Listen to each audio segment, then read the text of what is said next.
So, networks like MSNBC like to call Trump white nationalist, or at least some people on that network. The thing about it is, I don't trust MSNBC, and I don't trust the propagandists that we have in left wing media, or right wing media, or liberal media, or whatever it is. They're all chasing those views and will say and do whatever it takes to get the maximum engagement. So rather than listen to them, I want to go to the source. So here is a white nationalist thread commenting about the genius of Trump's cabinet picks, right? Don't want to hear Rachel Maddow and all these people. I want the real white nationalists to tell me something good about the picks. Anyway, the usual enemy trolls and doomers who tend to populate the internet have been critiquing Trump's cabinet picks while missing the genius of most of the choices. Perhaps the best choice of all is the nomination of Matt Gaetz. So the white nationalists love Matt Gaetz. Okay. So this is going to put the enemy on defense. Enemy, he's talking just like Trump. But many top Democrats now have to seriously consider whether they should leave the U.S. for a country which doesn't have an extradition treaty. Interesting. So the top Democrats are going to have to run for their lives. Another bonus of nominating Gaetz for AG is that it will draw almost all the enemy fire. All the pedophiles and vote thieves in the top level of the Democratic Party will now be thrust into the fight for their very existence. So this guy, the fact that he's posting this on this racist forum, I have to believe that he actually believes this. So he's generally concerned about pedophiles, but he's happy about the nomination of someone who very well might be one himself. And at a minimum, was good friends with somebody who absolutely was one, is in prison right now. Who I guess he would get out of prison if he were to AG. So interesting how that might work out. But so here's an example that there's actually people that really believe this kind of rhetoric. One of the best moves that Trump has made is to nominate people who are effectively political outsiders. Really. As far as the deep state is concerned. Ooh, the deep state.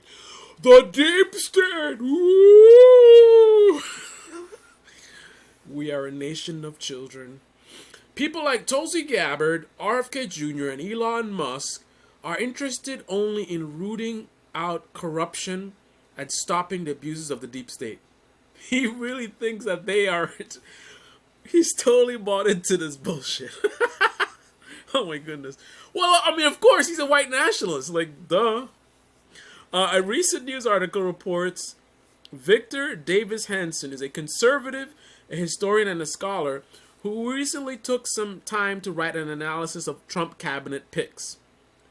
And he writes, many of Trump's first-round picks share some common themes. Many of them were in the past victimized by government bullies and cowardly bureaucratic grandees, or proved sharp critics of the administrative state are now in a karma style in charge of the very agencies that hounded them.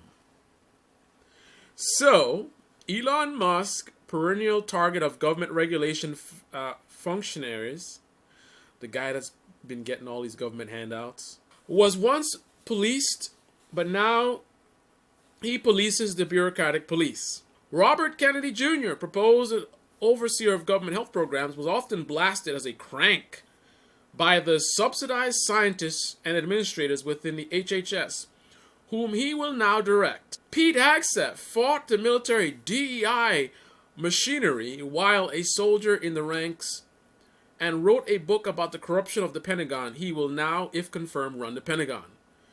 So Pete Hegseth, I mean, this is basically, I mean, this whole group of people are basically DEI. They're not qualified.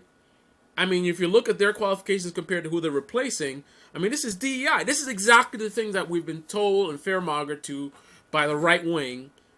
And as I said, it was all nonsense, and this proves it.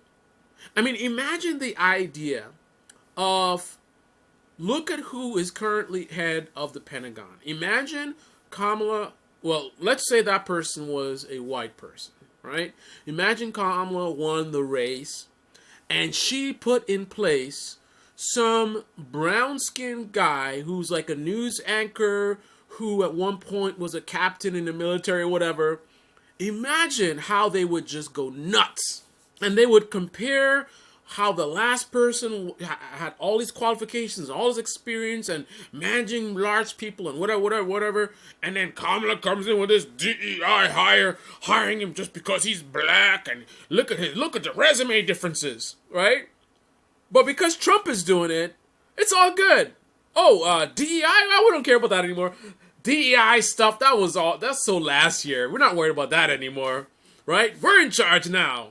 So we're gonna put in whoever we want to put in, right? We're gonna put a brown-skinned person doing HUD. We're gonna do, anyway. Tulsi Gabbard was improperly put on a national security travel watch list as a supposed security threat, and now will be a guardian of our security as Director of National Intelligence. Tom Homan was derided by the Biden administration and its Homeland Security minions as a fanatic border hawk. Now he will run ICE and deal with the detritus of Biden fanaticism on the border. Fanaticism. I don't know why I can't speak all of a sudden. Snarky leftists are deriding Pete Hegseth as a Fox News host, conveniently forgetting that he was a twice-decorated combat soldier who served in Iraq and Afghanistan and reached the rank of major, who has been active with the veteran organizations. All right. And here's the first feedback from a fellow white nationalist. Genius? What? James Buchanan, whoever that is fawning in a fawning article about Trump, selecting people like Gates, who will not be confirmed, fails to acknowledge is the Jewishness of many cabinet picks who will most definitely be confirmed. The Jews! Oh, man. What about Rubio? How does picking him as Secretary of State benefit Trump and the MAGA agenda? Right. They don't even say the white nationalist agenda. They just say the MAGA agenda. They don't say our agenda. They say the MAGA agenda. This is okay. He's just merely repeating what Victor Davis Hanson said. As you say, it remains to be seen whether those outsiders will be confirmed. I also, as unfamiliar with Mr. Hanson as I am with Mr. Buchanan, these people mean nothing to me. I only know that they overestimate the forthcoming Trump administration as it pertains to the interests of white separatists. Perhaps there's a hidden agenda. Donald Trump and the Megan, whatever, I don't know what this is. They post some video with Trump and his pitchfork. Looking at Trump's history, one should know where his heart is. Probably a third of his picks will be confirmed, but things can be done in the meantime, while Congress is busy bickering over these picks. If Congress bickers too long, people may find out just how useless some bureaucracies are.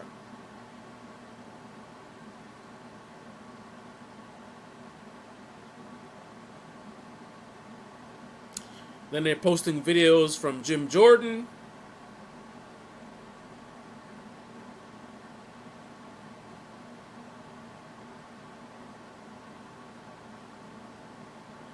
Three of Trump's cabinet selections face allegations of sexual misconduct. Interesting. Who's posting this? Somebody that's posted 5,000 times. And he didn't even really post any context. He just says, hey. Okay. This is pretty funny, but no, certainly not genius, unless you name Netanyahu. Gates is one of the better ones. So they really like the child predator. But even that case, there are rather questionable things going on. If someone's in the mood to get in really real information and not just endless Trump fan fiction, then they have a bunch of links. Donald Trump pro-Israel cabinet. I am so vindicated. Matt Gaetz situation is weird. Might take a sneak peek at those. We all know Jews love sexual misconduct. Trump's genius pick, quote unquote genius pick, just pulled his name from consideration. Genius at work. This person is not a fan of the government because it's become so corrupt, he says, as it's about to become massively more corrupt. Anyway, that I do not think it will ever be fixed. With that said, one has to look at the history of Trump. I agree with the first article. These picks are genius. Not because I agree with anything international commerce. I only agree with the isolationists. Be independent. But because DC is international, what is wrong with these picks? Now they're posting videos from the freak himself, Dr. Steve Turley. Turley the Turd. Steve Turley thinks that the nomination of Gaetz was intended to put the rhinos and liberals in a panic with their hair on fire. Also, there will be lingering threat that Gaetz might come back as a recess appointment if Trump's more reasonable appointments for AG is not confirmed. Dun dun dun! 4D chess. This white nationalist says this will be a 4-year clown show. I agree with a white nationalist. I should really rethink my life.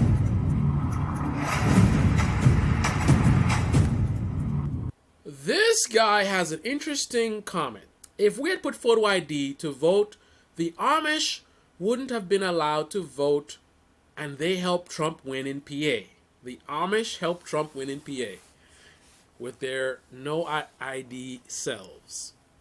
There are things we can do without requiring photo ID. Heavily restricting mail-in ballots, elimination of electronic voting machines, prosecuting Dominion, and eliminating motor vehicle registration. Those would all be more or long-term use than another Big Brother ID requirement. This guy from the UK, of course, a lot of times the smarter white nationalists tend to be from Europe for some reason. I fear you're correct. It seems that with Gaetz gone, all that remains are the same kind of zyotards who have been prominent for decades. Too clever for that to be an American poster, unfortunately. This person disagrees, though. He says, seriously? We just defeated the party of trannies, looters, and Antifa, which was led by Willie Brown's old hoe as VP and Grandpa Simpson as president. That was a clown show. Why do we have people repeating obvious Democrat talking points here? Why would people be repeating Democrat talking points in a white nationalist forum? Now they're sharing videos from, I believe this is Mr. Dyson. White nationalists have the best choice of news sources, the usual suspects. So this guy is mocking. He says another quote-unquote genius pick. So some of these guys aren't convinced that Trump knows what the hell he's doing. To celebrate, Dr. Janet, I'm not even going to try to say that, N, has been nominated by Donald Trump as Surgeon General. I guess one has to rationalize this appointment with Trump's zeal to impose the experimental messenger RNA treatment on the American people with no long-term testing. Okay. Maybe Trump just likes the fact that she's a hoot monster. All right. This person says, a life support system for a pair of tatas. Look at this. This guy's got the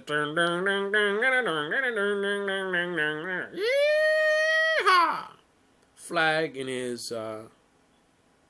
Why is it that white nationalists like that flag? Interesting.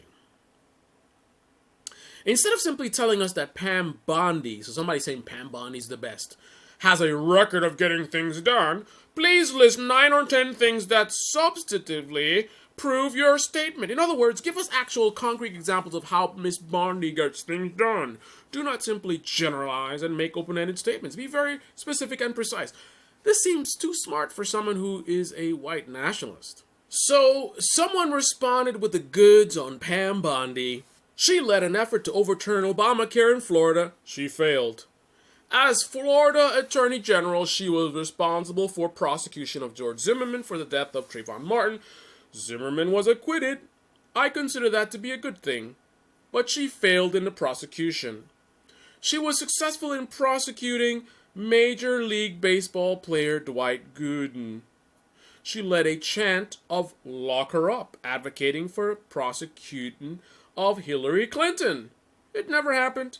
She supported Florida Amendment 2 banning same-sex marriage.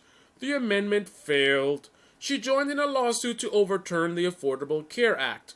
The act prevented insurance companies from charging extra or denying coverage to people with pre-existing conditions. The lawsuit failed. She hosted The Five on Fox News for 3 days while serving as an elected official. Ultimately, she stepped down over the controversy as legal challenges began. She was criticized for a relationship with Church of Scientology, who was conducting fundraising for her. The Church of Scientology was conducting fundraising for Pam Bondi, our new Attorney General. Okay.